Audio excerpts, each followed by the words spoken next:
Bonsoir à tous et bienvenue sur ce plateau d'À la Source, le magazine d'actualité religieuse de KTO. Une édition ce soir, bien sûr, consacrée au pèlerinage des religions pour la paix à Assise, organisé par Benoît XVI pour le 25e anniversaire de la rencontre initiée par le bienheureux Jean-Paul II en 1986. Alors nous essaierons dans un instant de donner quelques clés de lecture de cet événement avec nos invités.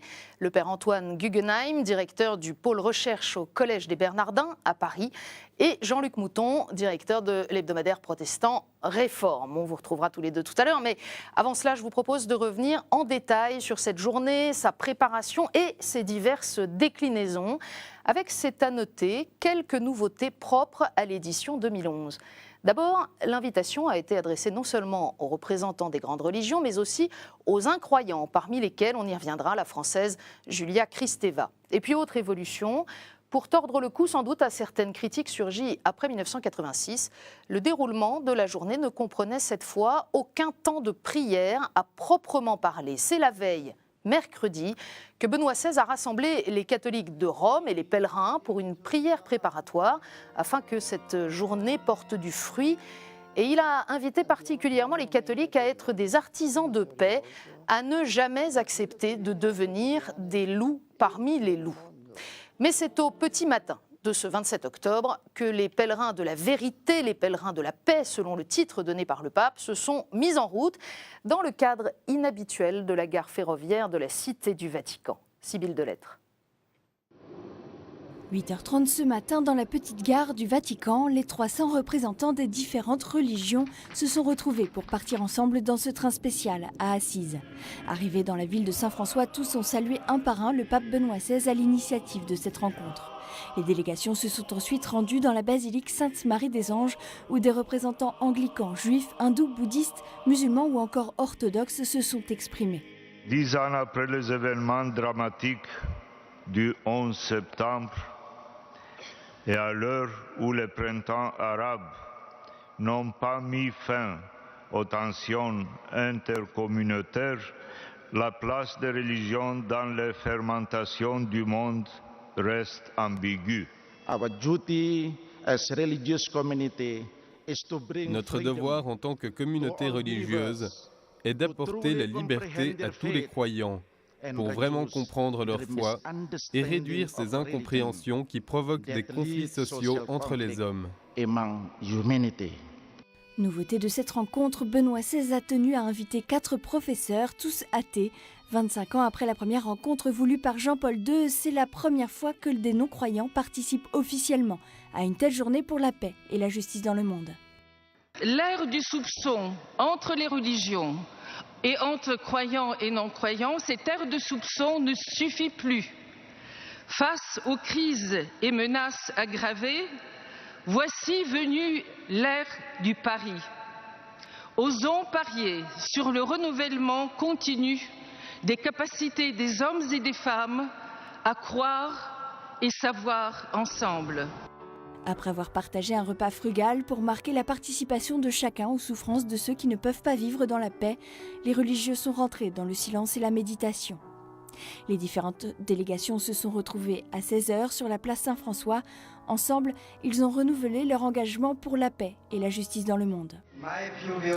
Jamais plus violence, jamais plus la guerre, jamais plus le terrorisme. Au nom de Dieu, que chaque religion donne à la terre la justice et la paix, le pardon et la vie. Porteurs de ces flammes de la paix, les délégués se sont ensuite rendus sur le tombeau de Saint-François avant de quitter la ville en début de soirée. Des images très fortes que celles de tous ces croyants rassemblés pour la paix dans le monde, des images qui ne font pas oublier pourtant les violences et les tensions parfois au nom même de la religion. Quelles sont, par exemple, en ce jour de la rencontre d'Assise, les attentes des chrétiens en Égypte? Carole Delafont a interrogé le père Rafik, porte-parole de l'Église catholique locale. Malheureusement, depuis le 1er janvier 2011, quand il y a eu un bombardement d'églises coptes orthodoxes à Alexandrie et que le pape Benoît XVI a condamné cet attentat, le Azhar, qui est l'université sunnite, la plus grande université sunnite du monde arabe, et du monde islamique aussi, a frisé tous les, ou à congeler, si vous voulez, tout le dialogue avec le Saint-Siège. Et c'est pour ça qu'ils ne sont pas aujourd'hui assises. Mais ça n'empêche pas que nous avons prié et nous prions toujours aujourd'hui et demain en communion avec le Saint-Père et en demandant que ce soit qu'Assise 2011 soit vraiment un point de départ nouveau pour que les gens comprennent qu'est-ce que ça veut dire être une religion de paix et de tolérance. Ce qui nous manque beaucoup au Moyen-Orient, comme vous le savez. Le porte-parole de l'Église catholique en Égypte, même si les représentants de l'université Al-Azhar, comme l'a souligné le père Rafik à l'instant, ont décliné l'invitation, près d'une cinquantaine de musulmans de divers pays se sont rendus à Assise. Parmi eux, Mohamed Moussaoui, le président du Conseil français du culte musulman. Nous l'avons interrogé juste avant son départ.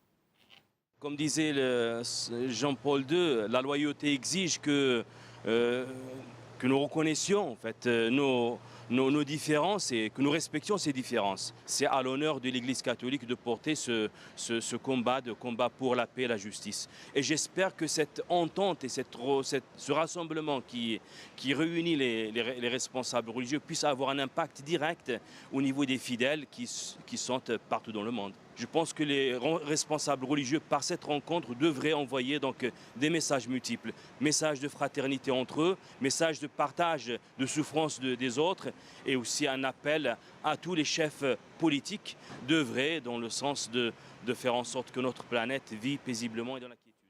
Alors de Mohamed Moussaoui à Julia Kristeva, sans oublier Monseigneur Sentier ou le cardinal Torrent, les Français étaient nombreux à Assise.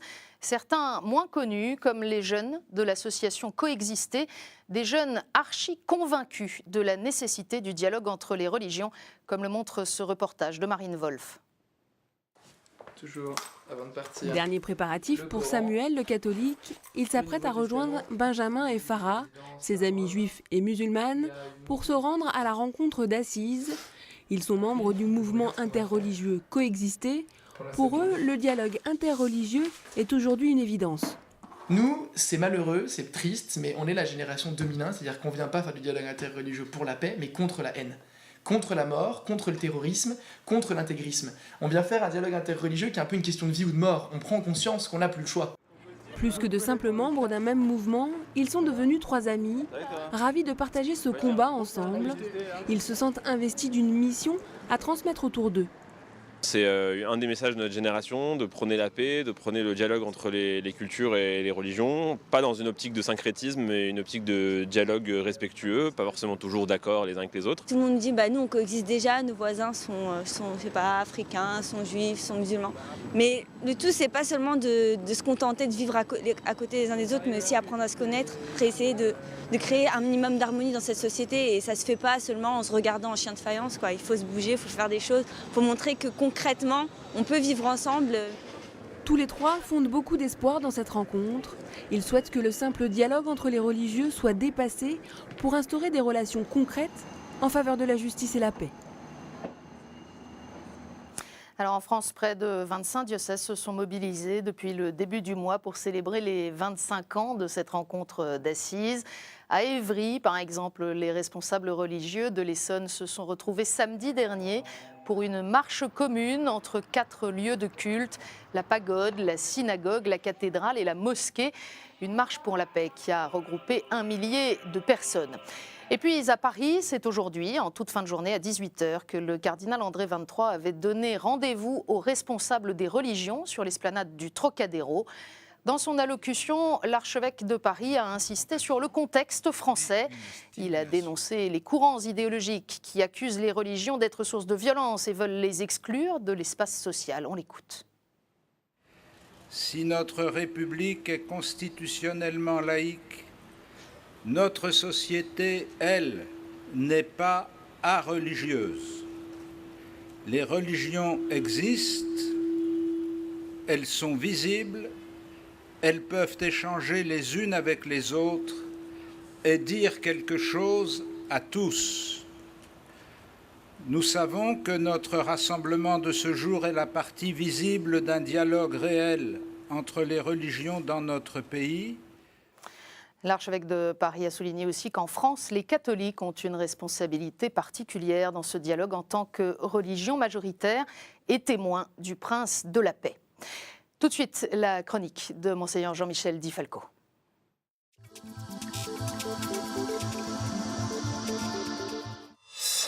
Bonjour.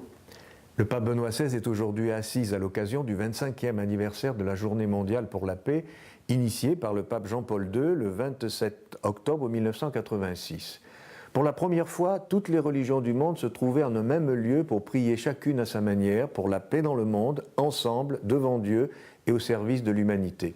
Le 1er janvier 2011, place Saint-Pierre, lors de l'Angélus, le pape Benoît XVI déclarait « Celui qui est en chemin vers Dieu ne peut pas ne pas transmettre la paix. Celui qui construit la paix ne peut pas ne pas se rapprocher de Dieu. Je vous invite dès à présent à accompagner de vos prières cette initiative. » Le 27 octobre 1986, le pape Jean-Paul II avait déclaré « Les religions sont nombreuses et diverses, et elles reflètent le désir des hommes et des femmes tout au long des âges d'entrer en relation avec l'être absolu. La prière suppose de notre part la conversion du cœur. Elle signifie un approfondissement de notre sens de la réalité ultime. C'est là la raison même de notre rassemblement en ce lieu. » Ayant ainsi prié séparément, nous méditerons en silence sur notre propre responsabilité dans le travail pour la paix et nous manifesterons alors symboliquement notre engagement pour la paix. Malgré toutes ces précautions, prises pour éviter toute confusion, pour ne pas laisser penser que toutes les religions se valent, pour ne pas laisser croire que l'Église catholique marche sur le chemin du syncrétisme, malgré cela, certains crient au scandale et clament leur indignation. Je ne peux pas m'empêcher de me demander où est le scandale. Chez ceux qui sont les artisans de la division, ou chez ceux qui, dans le respect mutuel et malgré les différences, acceptent d'avancer ensemble sur le chemin de la paix pour que l'on ne voit plus jamais des massacres tels que ceux tout récemment vécus par les chrétiens en Égypte. Le vrai scandale, il est là, non? À bientôt. Merci Monseigneur, à très bientôt. Tout de suite, quelques-unes des hebdomadaires chrétiens cette semaine.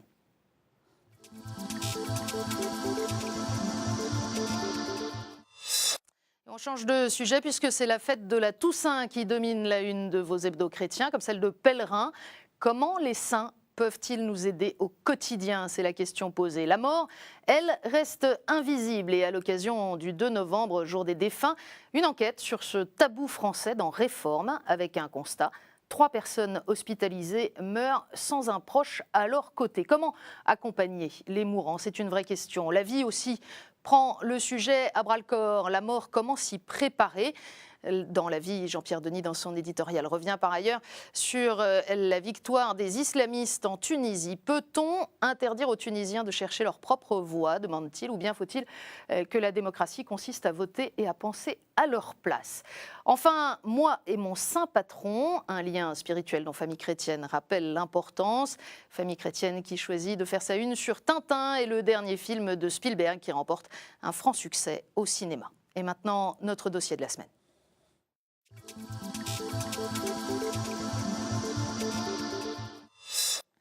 Les représentants des principales religions et croyances du monde ont donc renouvelé leur engagement en faveur de la paix devant la basilique Saint-François à Assise cet après-midi, en conclusion de la grande journée de rencontres interreligieuses convoquée par Benoît XVI. Le pape qui a repris les mots de son prédécesseur.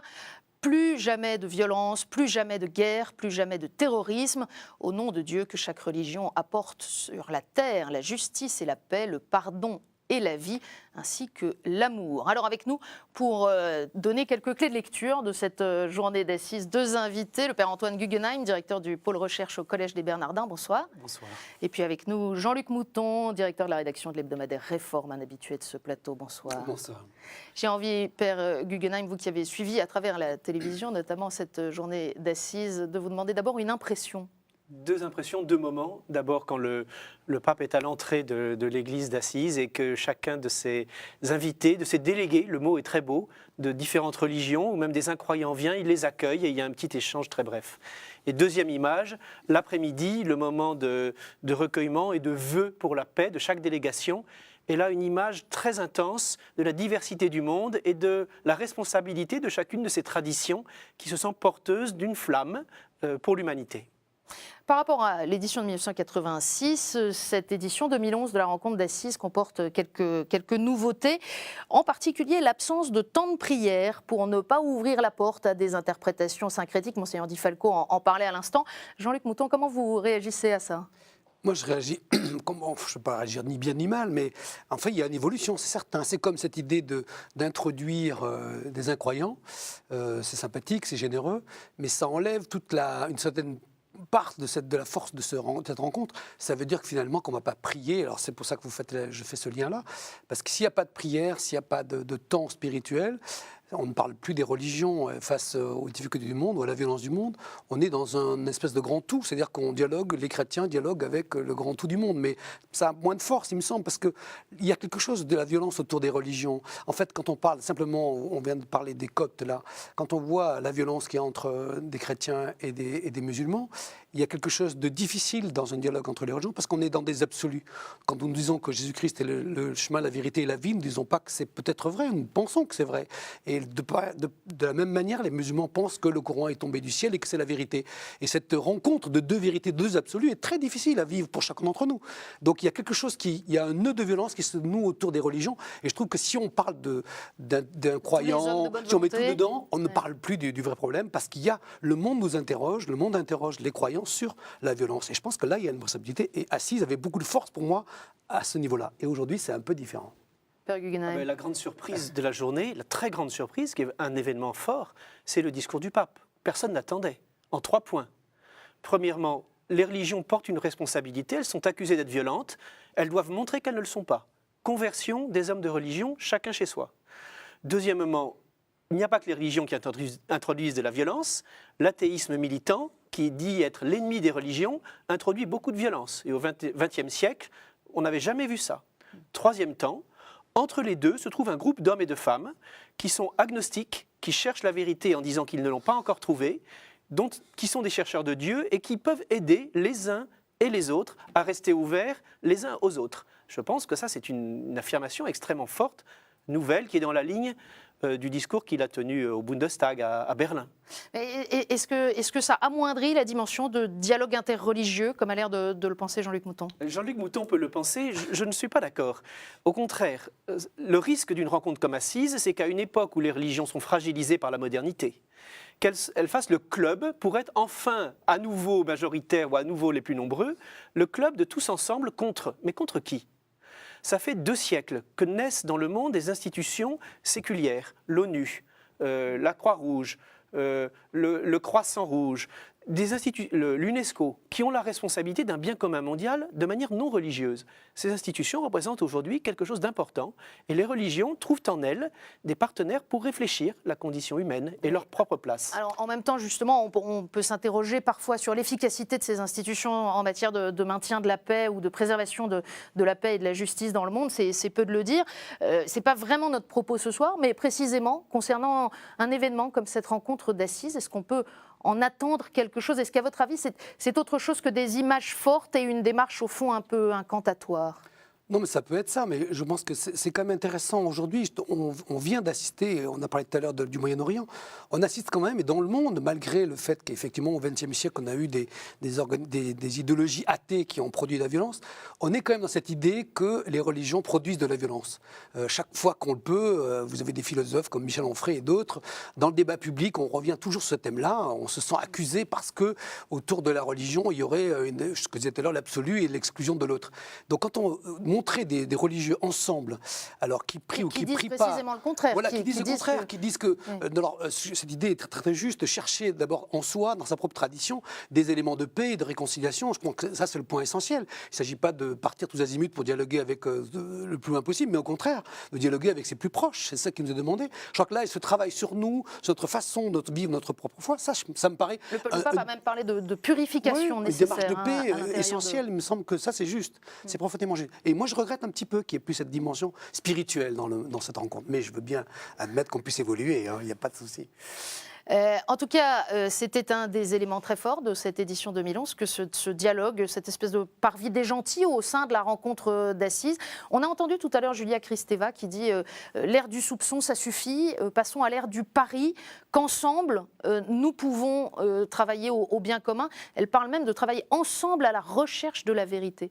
C'est important ou ça concerne uniquement quelques philosophes et intellectuels? Je crois que pour le pape, c'est aussi essentiel que son appel renouvelé à la mission, à la nouvelle évangélisation. Personne ne peut être évangélisateur, en tout cas aucun chrétien, aucun catholique, s'il ne porte pas au cœur la certitude qu'en tout homme et toute femme, une part en lui est dans la vérité, que tout n'est pas corrompu en lui, qu'il y a une part avec laquelle il peut collaborer.